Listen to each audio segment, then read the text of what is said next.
నమస్తే, నా పేరు ప్రశాంతి. వై న్యూస్ కు స్వాగతం. This news sponsors by Shri Krishna enterprises. Railway station ఎదురుగా మా వద్ద అన్ని టీవీలు, ఏసీలు, ఫ్రిడ్జ్లు మరియు అన్ని రకాల ఫర్నిచర్ హోల్సేల్ ధరలకు అమ్మబడును. ఈ కృష్ణ ఎంటర్ప్రైజెస్ కు విచ్చేయండి. రైల్వే స్టేషన్ ఎదురుగా మెయిన్ రోడ్, తుని.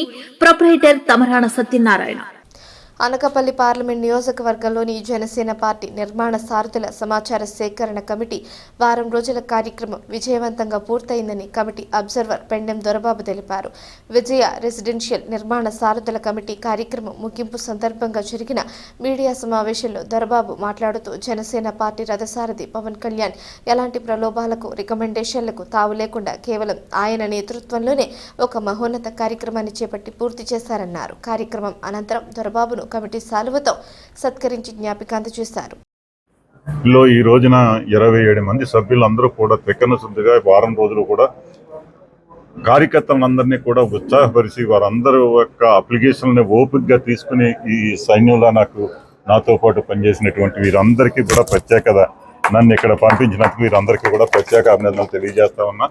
ఇక్కడ 100% ఇక్కడ జనసేన పార్టీ పవన్ కళ్యాణ్ గారంటే ప్రజలందరూ కూడా ఇక్కడికి వచ్చిన జనం అప్లికేషన్ పెట్టుకుని ప్రతి ఒక్కరూ కూడా ఆయన అంటే మనం చెప్పకూడదు, ఒక ఉన్నతమైన పరిస్థితుల్లో ఆయన చూడాలనేది ప్రజల కోరిక. ఇక్కడ కులాలకు అతీతంగా, మతాలకు అతీతంగా ఆయన చేసే పోరాటం ఏదైతే ఉందో, ఈ రాష్ట్ర పురోభివృద్ధి, రాష్ట్రం బాగుండాలి, దేశం బాగుండాలి అనే దిశగా ఆయన వెళ్తున్నటువంటి వ్యక్తికి మనందరం కూడా ఆయనకి సపోర్ట్గా ఉండాలని చెప్పేసి మా వాళ్ళందరికీ చెప్పడం జరిగింది. అలాగే 762 అప్లికేషన్ రావడం జరిగింది.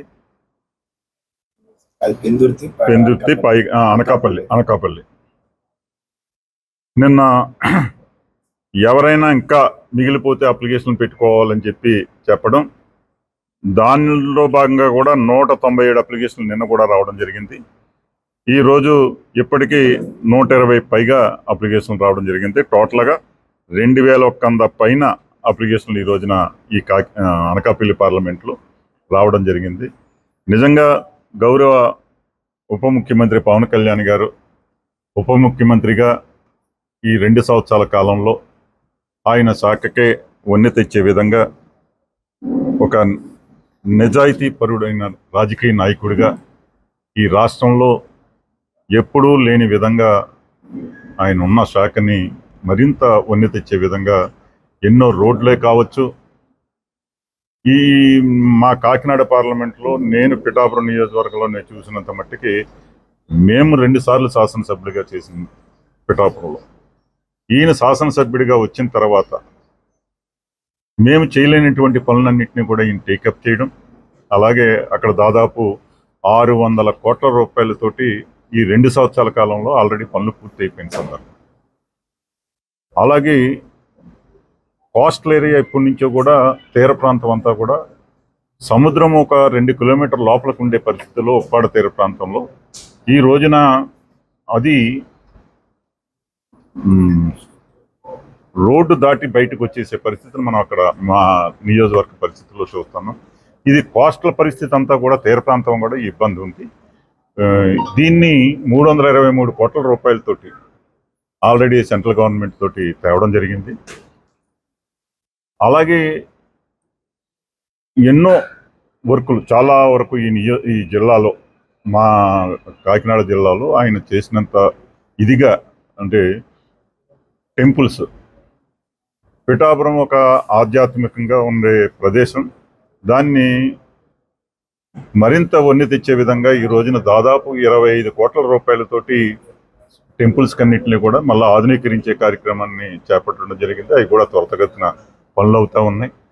అలా ఏ రకంగా చూసుకున్నా ఆయన నియోజకవర్గం పట్ల ఒక పడా ఆఫీస్ అని పెట్టి అక్కడ ఆయన చేసే విధానం చూస్తూ ఉంటే నిజంగా ఆయన ప్రజలకు ఏదో చెయ్యాలనే సంకల్పంతో నిరంతరం ప్రజల కోసం, ఈ రాష్ట్రం కోసం చెయ్యాలి అనే తపనతో ఆయన ముందుకెళ్తున్నటువంటి విధానంలో ఆ రోజున కూడా ఈయన కూటమి ప్రభుత్వాన్ని ద్వారా పోటీలోకి వెళ్ళాలనే సంకల్పం ఆయనకి ఎందుకు పెట్టుకున్నారు అంటే, సొంతంగా ఎంత బలం ఉన్నా కూడా ఒక కూటమి ప్రభుత్వం ద్వారా ఈ వైసీపీ పార్టీని గద్దె దించాలి, దుష్టపాలన జరుగుతూ ఉంది, ఈ రాష్ట్రం అధోగతి పాలవుతూ ఉంది. ఎక్కడ రాష్ట్రంలో విభజన అయిన తర్వాత రాష్ట్రాన్ని ఎక్కడా కూడా ఒక ఇటుకబెట్ట కూడా పెట్టినటువంటి పరిస్థితుల్ని మనం చూస్తూ ఉన్నాం. ఇటువంటి పరిస్థితుల్లో ఈ రాష్ట్రం అధోగతి పాలవకూడదనే దృక్పథంతో ఆయన బీజేపీ పార్టీని తెలుగుదేశం పార్టీతో కలిపి వైసీపీ పార్టీని గద్దె దించాలనే విధంగా ముందుకెళ్ళినటువంటి విధానంలో ఆయన 100% 100% ఆయనే సీట్లు తగ్గించుకుని దాదాపు 35-40 సీట్లు ఆయనకి ఇచ్చినవి కూడా తగ్గించుకుని ముందుకెళ్ళినటువంటి విధానంలో ఈ రోజున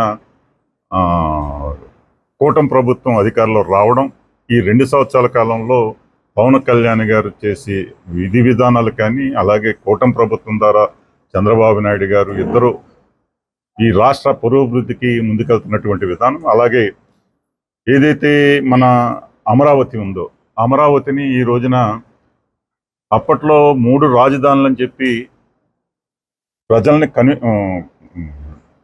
డిస్టర్బెన్స్ చేసి రాష్ట్రానికి ఈ రకంగానూ కూడా డెవలప్మెంట్ విధంగా వైసీపీ గవర్నమెంట్లో జగన్మోహన్ రెడ్డి గారు చేయలేకపోయినా ఈ రోజున మరలా అంత స్పీడ్గా ఈ 2 సంవత్సరాల కాలంలో ఈ రోజున మీరు ఎవరైనా సరే అమరావతి వెళ్తే తెలుస్తూ ఉంది. నిజంగా ఒక అద్భుతం. చాలా స్పీడ్గా డెవలప్ అవుతున్న పరిస్థితులు మనం చూస్తూ ఉన్నాం.